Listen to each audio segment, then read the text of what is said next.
Scott Morrison has spent the night in the Solomon Islands, saying he hopes his decision to visit the region sends a very clear message. Yeah, the Prime Minister today pledging $250 million for infrastructure projects in the Solomons, Laura, and it comes ahead of a visit to Fiji this week as well by the Foreign Minister, Morrison. Let's go live to our reporter in Honiara, Jackson Williams. Jackson, the $250 million comes from existing aid money that's going to be redirected into infrastructure grants. And this comes at a time, of course, when the Solomons and others in the Pacific want support in dealing with climate change as well.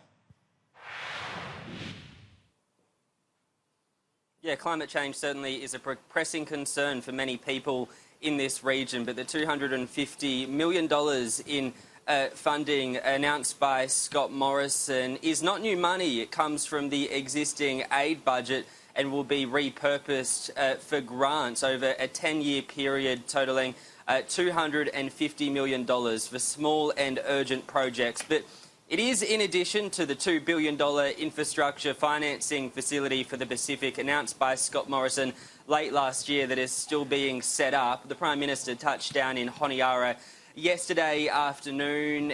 He's the first Prime Minister from Australia to visit this country, one of Australia's nearest neighbours in more than a decade. The last PM to do so was Kevin Rudd all the way back in 2008. Last night, Scott Morrison hosted a barbecue here in Honiara, using the opportunity to talk up his Pacific Step Up. This is to reaffirm our commitment to the Pacific Step Up program, to our Pacific family. Having been before the election to Fiji and to Vanuatu, I was very keen to pick up that program again on the other side of the election.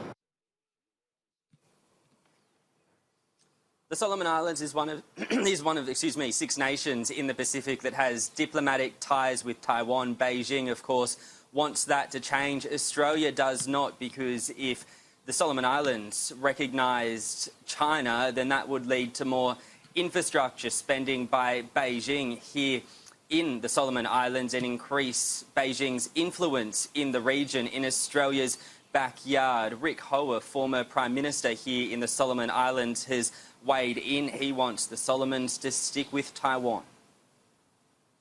And we are aware of where China has invested in some of these countries. The investment actually is not an investment which is free. You end up with these countries with a whole load of debt. Scott Morrison on the ground here in the Solomon Islands for less than 24 hours and set to face some pretty tough questions on climate change. It's a pressing concern here, the top security concern in the region, Kieran and Laura, and many politicians here in the Pacific don't believe Australia is tackling the issue with enough urgency.